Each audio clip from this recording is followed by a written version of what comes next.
The Long Dark is an immersive survival game made by Hinterland, and it first came available on Steam Early Access in September 2014. I was initially interested in the game. The idea of a survival game based on a cold, snowy landscape with wolves and bears appealed to me. However, I didn't buy it, and then I got quickly distracted by a stream of new releases. A couple of years later, I found the game again while idly scrolling through Steam. That interest came back, and feeling wealthy at the time, I ended up buying it about a month before its final release. I quickly downloaded, installed, and jumped in. I then found myself hooked. My first experience of the game did not disappoint. It provided an incredibly immersive survival experience. My only experience of survival games before this had been the game Don't Starve by Client Entertainment. However, that game didn't grab me the way The Long Dark did. In this video, I'll provide a brief introduction to the game, which is a beautiful and immersive survival game that is among my favourite games this year. But what I really want to talk about is the difficulty settings, and how to delicately balance difficulty in a game with RNG elements, walking the fine line between the game feeling challenging but fair and feeling rage-inducing. Unlike other survival games, which throw zombies or monsters at you, The Long Dark only has Mother Nature, and I feel this is one of the game's biggest strengths. The main killers in the game are the cold and the wolves. This was the thing that initially drew me to it, the struggle to survive in a truly beautiful snow-swept landscape.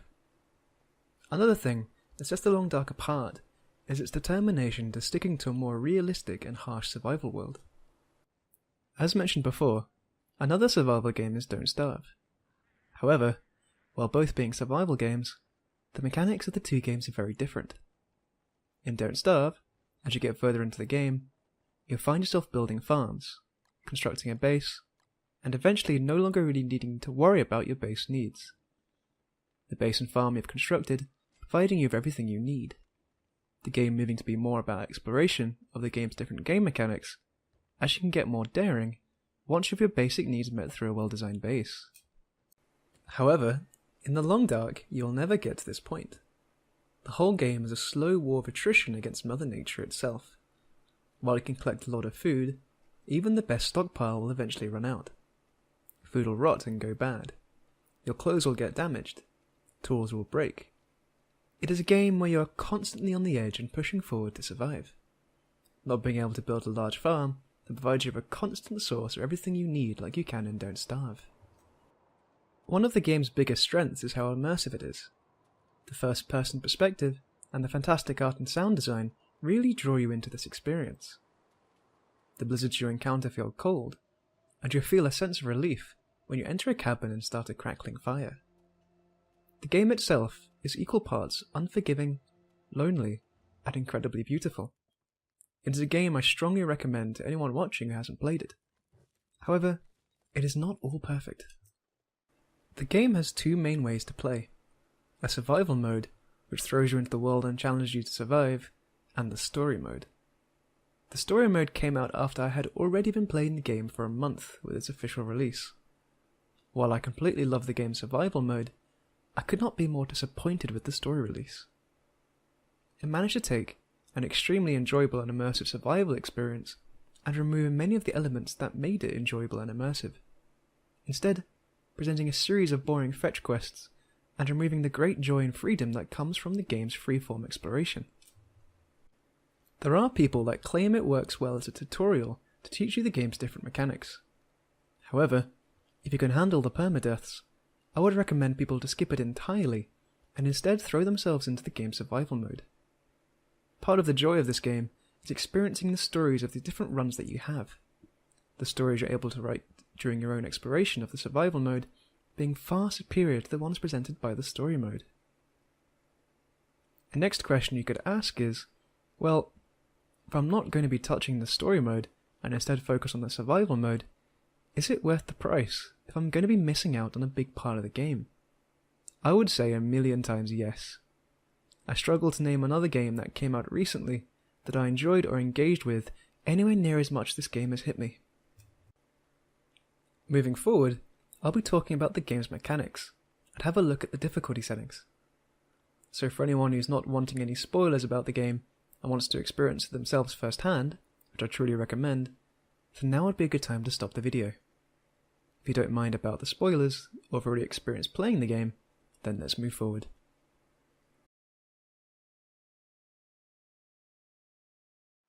This is a game that includes a lot of RNG, affecting everything from loot drops to the weather effects that you encounter as you play the game.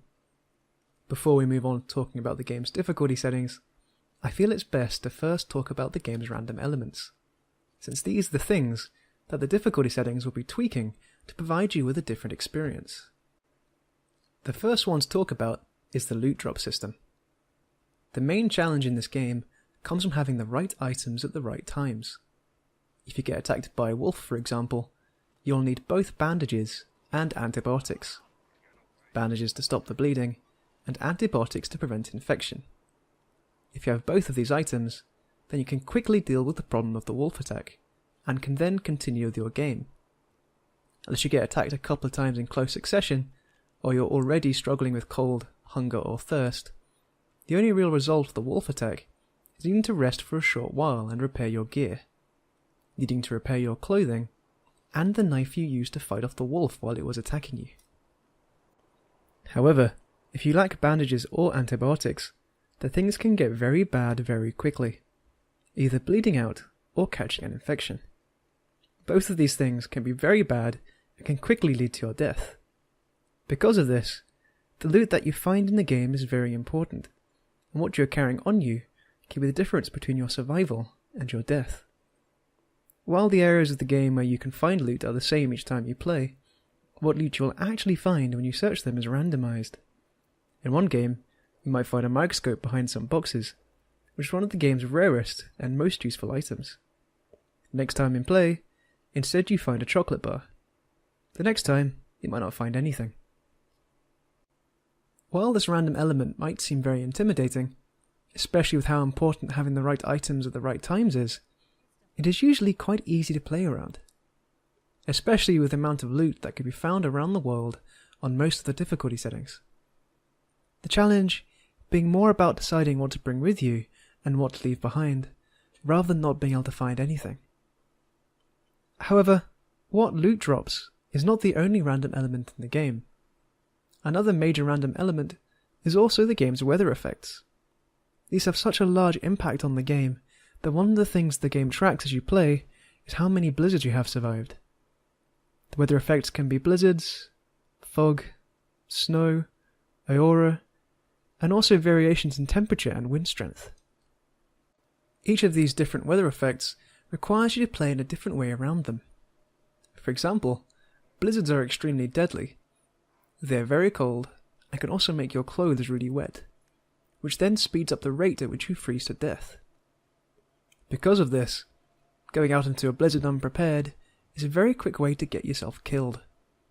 Often the best way to deal with a blizzard is to hide away indoors, or in a cave, and hope you have enough supplies on you to wait it out until it passes. Fog has a very different effect on the game. It is possible to go outside during fog, however it can be very dangerous. For a start, if you don't know your way around, it is very easy to get lost during an episode of fog. If you lose your way and get lost, then you might not be able to make your way back to camp, where most of your resources will be located, being left in the wilderness without the equipment needed to survive. Also, you might not be able to see the location of hostile wolves or bears before they come for you and hunt you down. Auroras are very different and occur at night. During these periods, the outside is lit up during night, so you can find your way around and can explore and do things in the world during a period where you would normally have to stay inside doing nothing. While the other weather effects are mostly negative, auroras can be very positive. As I mentioned before, these weather effects have dramatic but different impacts upon your game, and I feel they're one of the game's best features. Working out the best way to deal with the random weather effects that's been thrown at you keeps the game interesting, and it really helps to make the world feel more alive and dynamic. Having a blizzard hit the wrong time can make the game extremely exciting, and many of your best playthroughs will have multiple times where you just barely made it. However, it is not only the weather effects and the loot which is affected by randomness, but also the game's wildlife. In the game, you'll encounter both packs of wolves and lone wolves which roam around the landscape. They'll randomly spawn in territories which they'll then randomly patrol. This means that as you play the game, you'll encounter them in different areas, meaning you need to adapt to how the wolves are acting around you. You might need to take a different route to the one you are planning, changing your plan for the day from fishing to hunting rabbits, as you notice a pack of wolves roaming around the ice fishing hut. Alternatively, if you fancy hunting some wolves, you can search around the map hoping to find some to hunt. The wolves do sometimes howl if they are nearby, allowing you to get an idea of where they are even if you cannot see them. Hearing wolves howl in the distance when you are completely unprepared is one of the most terrifying moments in the game. But it isn't only the wolves that are randomized, the bears are too. On the map there are a number of caves. These caves can serve as a home for a bear, which will then randomly roam the land around the cave during the day. As you play, you'll not know which of the caves have bears and which don't, causing an attempt to escape a blizzard by hiding in a cave to be deadly, as you encounter an angry bear that has made it his home. There is also randomness in how you find wood. You'll not be chopping down any trees, but instead collecting any sticks or tree limbs and branches that fall off the trees during blizzards. These fall randomly in wooded areas, though the weather is bad enough that wood is easy enough to find even on the higher difficulties, only really needing an internal calculation about the time it will take to collect wood, rather than fear of not finding any. The game also has beachcombing, which is a way for the game to provide non-renewable resources to the player after he has theoretically explored the whole map, a task which will take hours and hours in itself. Here there is a chance for items to randomly wash up on the coast. What items wash up, and where, is completely random, meaning that while beachcombing can be a great provider of the items you need, it's a much less efficient way of getting these items compared to exploring the map. But it's nice to see the game designers provide a way for you to theoretically survive forever. However, not everything is random. There are many features that aren't. The map stays the same every time you play, only your spawn location changing. When I first started playing, I was saddened by this. However, the map is truly huge, and the fact that it's been well designed makes it a joy to explore. There are many different areas which each have their own very unique feel, going all the way from dams, to lighthouses, to railway tracks through frozen swamplands plagued by thin ice. This means the location of important places in the map also does not change. For example, forges, which you can use to make your own improvised tools if you fail to find any in the world, or your own break, stay in the same location every time you play. You'll also find saplings in the same locations. I again worried that this could remove some of the joy from the game, but that hasn't been the case. The map is large enough that deciding whether or not to embark on a trek to the forge or another important location is still a very important decision to make, and is a trek that is challenging, enjoyable, and risky. These decisions about what to do with your time and energy is the bulk of the gameplay, always being aware that a bad decision could lead to your permadeath and the loss of all your progress.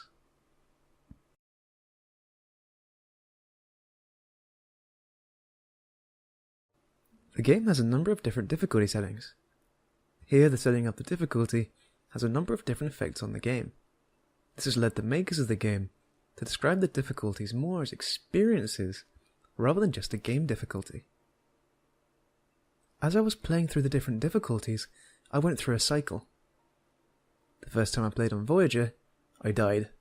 A lot. Over time I started dying less and getting a better understanding of the game's different mechanics. Eventually, I was a master of survival and was living an impressive number of days. So then, I went up to the next difficulty, Stalker. I then died. A lot. The cycle then continued as I adapted to this higher difficulty and got a better handle of the game. This cycle happened every time I jumped up a new difficulty setting. In terms of my favourite difficulty, Stalker is a clear standout. After a long time playing the game, Voyager just felt too easy. I was able to scavenge more gear than I would need, and I ended up leaving tons of stuff behind, as I was just carrying too much. However, Interloper seemed to be a difficulty where your deaths and failures just came out of pure chance, rather than playing the game poorly. Here's where I want to talk a bit about game design. Having a challenging and difficult game can be very good. If a game is too easy, then there is no real tension there. It can feel pointless and boring to play, not providing you with any real sense of achievement from playing it. However, for difficulty to be effective and bring an enjoyable experience, you still have to feel some connection to your failures. That you are personally responsible for your failure through some kind of mistake that you made while playing. If your failures just come from the randomness of the game's mechanics, rather than feeling challenging, they just feel rage-inducing. Here is the main problem I found with the game's hardest difficulty, Interloper. This game mode throws you into the wilderness without even having matches. These are one of the game's most essential items. Being able to make a fire is an essential source of heat. It allows you to melt snow and boil water, while also allowing you to cook food. Having a source of a fire starter is so important that the first thing you need to do in an Interloper game is find matches. This comes before everything else, and because the game mode has much less resources than the other game difficulties, and the location of these matches is completely random, the chance of you finding some is also completely random. This means that it's perfectly possible to lose an Interloper game through heat loss or dehydration, simply due to the fact that the game threw bad randomization at you. Playing the Long Dark's other difficulties, I always felt some personal responsibility for my deaths and losses. This is still the case despite the game's randomness. Some decision I made hours earlier in the game eventually leading to my death. A good example of this is when I decided to trek from Mystery Lake to Coastal Highway. I naively decided to leave behind my lantern to save on weight, and set off on my journey. I was already low on food as I left, and during my trek, I got hit by a blizzard in the middle of the night. I was stuck, walking along a train track, on a wooden bridge, over a cavern, in the middle of the night, with a blizzard blowing. I knew I needed to keep moving on forward because I was starving. I tried to light matches to allow me to see where I was going, but because of the high winds of the blizzard, the matches kept blowing out. I ended up falling off the bridge to my death. There are so many things I could have done differently in this situation. If I'd had my lantern, I could have used it despite the blizzard to allow me to see where I was going and not fall off the bridge. If I'd done some more fishing before I left, to have some more food, I could have stayed in a tunnel and waited the blizzard out. These different options and decisions I could have made allow me to feel personally connected to my loss and death, despite the fact that the blizzard hitting at that exact moment was completely random. It is simply not the same as spawn in the middle of nowhere, move as fast as you can towards buildings that might have loot, fail to find matches or warm clothing since none spawned in those buildings, and then freeze to death while taking the best possible route to the next area that resources spawn. For me, this ends up severely damaging the experience of playing Interloper, and leads me to rank Stalker as the game's best difficulty by far, being a challenging and enjoyable experience, which after dying and losing, you still want to return to the game and keep playing.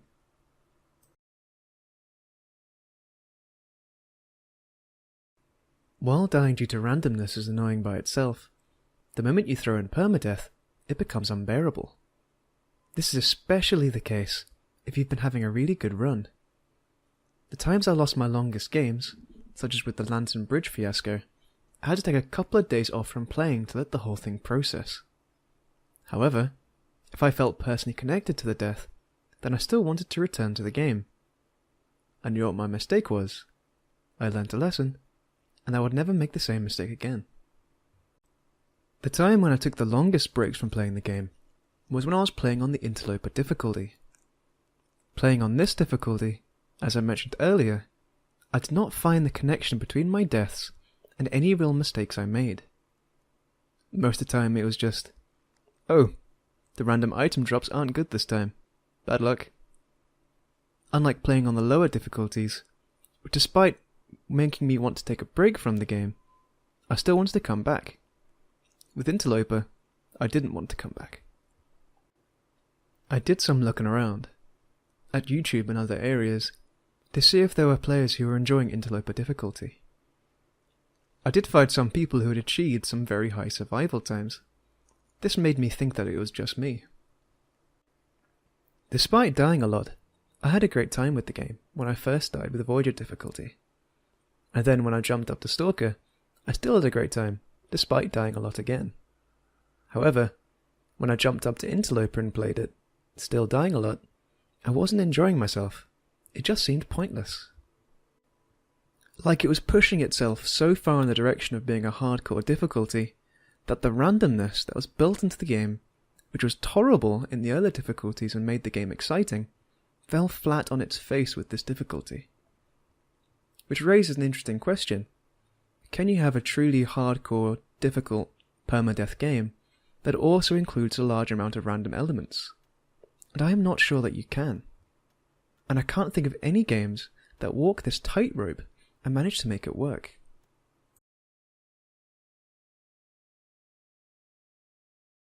While I do love this game, the one addition I feel it needs is a way to customize your own difficulty. I'm sure there are people out there, and some watching, that love Interloper difficulty, and I'm sure there are some that want it made even more difficult. It would be great to be able to choose the aggressiveness of the wildlife, how much stuff drops, how cold it gets.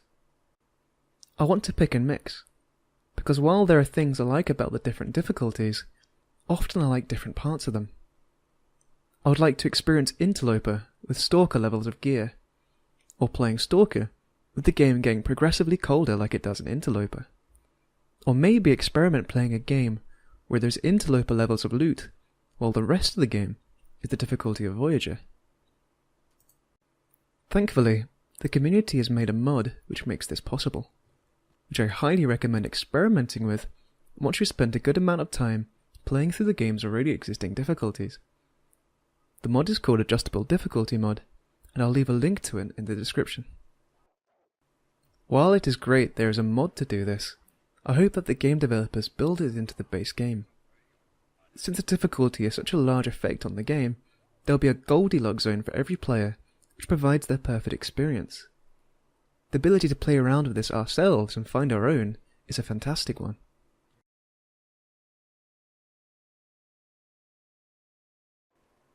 While the game does have interesting and enjoyable gameplay, I don't feel this is the primary thing the game has going for it. What this game really excels at is providing you with an incredible experience. This is even the case despite the survival mode being a sandbox. It is an incredible experience that arises naturally through the exploration of the game, and one that you end up writing yourself, which makes the experience it provides an even more personal one. Here the random elements help an enormous deal. As mentioned earlier, they allow you to feel as though you are surviving in a living and breathing world that is constantly changing.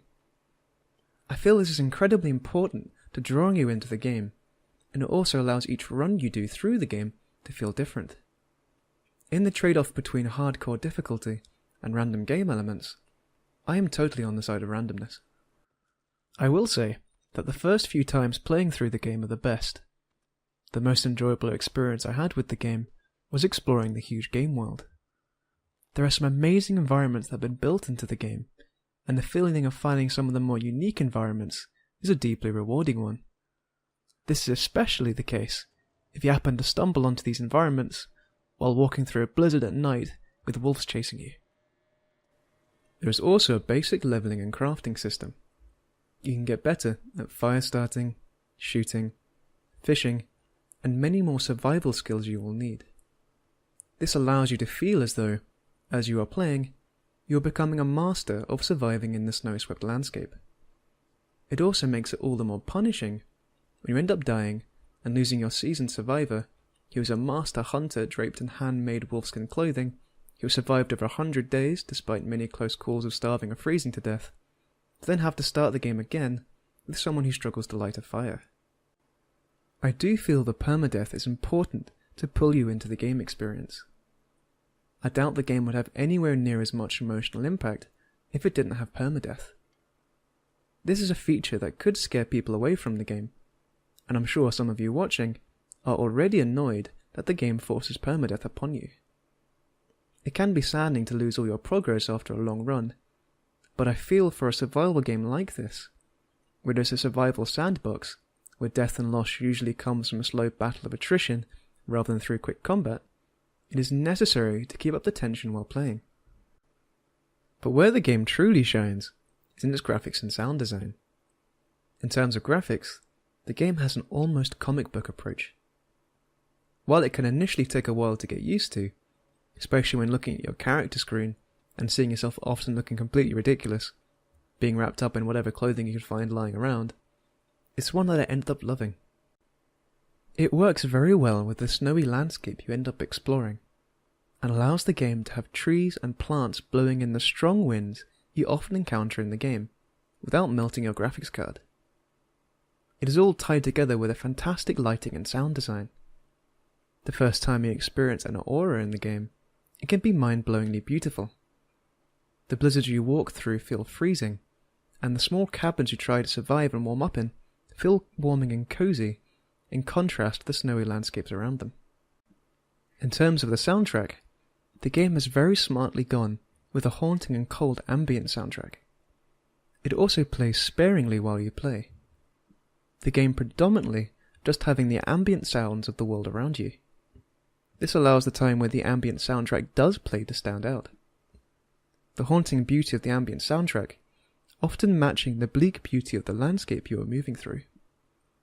The fights with the wolves and the bears you encounter in the world are also amazingly animated, and help to make the encounters feel as deadly as they are in the gameplay.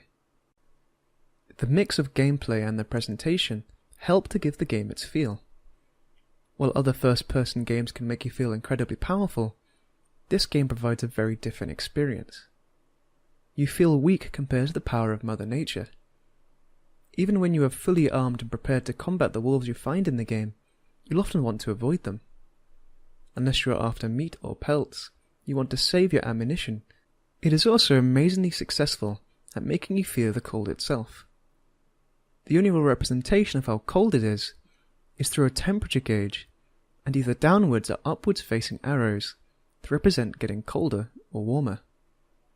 The times where the temperature starts to have 3 downward arrows is when the panic sets in, and you know you're going to have to do something soon, or you're going to start freezing. The game even has a scent meter that increases as you are carrying around a raw meat or fish. This can attract the wolves and bears to you, and can create tense situations where you are desperately trying to make your way to safety inside a building to cook your freshly caught food, while a pack of wolves tracks you down and hunts you. Wolves can also be scared off with fire or light, meaning you can be desperately trying to light a flare as a wolf charges towards you to have a chance of scaring it off before it pounces. Knowing that any fight with a wolf could lead to a permadeath helps keep you on your toes. Wolves can often be prowling around out of sight. This is especially true if the world is foggy and your view is limited. The game was in early access for a long time, and it clearly shows. On my machine I didn't have any performance issues, and I didn't encounter any game-breaking bugs. The only thing I did experience was the behaviour of wolves being a bit funny at times, but it only temporarily pulled me out of the game experience, and wasn't really a huge deal. So I rank it very highly on performance and lack of bugs. Which is good. Bugs are annoying in general, but when you are dealing with permadeath, and games that can go on for hours and hours, having your game ended by a bug would be completely unacceptable.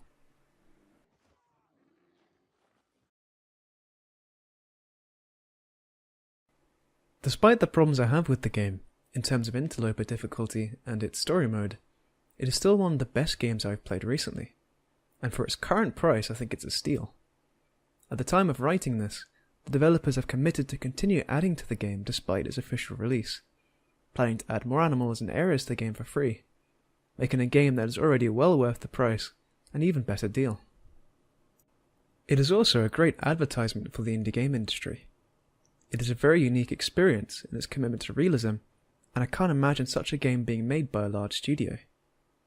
The moment people usually talk about survival games, the game is always throwing zombies or monsters at you that you have to hide or escape from. In its adherence to a more realistic world, The Long Dark has produced a truly unique experience, one that at times can be even more terrifying than if the game was throwing zombies at you. It is a game of attrition, and the experience of slowly starving and freezing to death while hiding away in a cabin, unable to go outside because of a blizzard, was one of the most terrifying and moving gaming experiences I have had. With the adjustable difficulty mod, you can also create the game experience that you personally want. And even though I had problems with the game's hardest difficulty, Interloper, it might be one that you love. The game's random elements, which despite me feeling barred from being a truly enjoyable hardcore experience, keep the world feeling alive, and the gameplay feeling fresh, even after sinking in around 100 hours into the game. It is personally a game I'm going to keep installed on my hard drive, and one I'm looking forward to seeing what the developers do with the game moving forward. Thank you for watching, and happy surviving.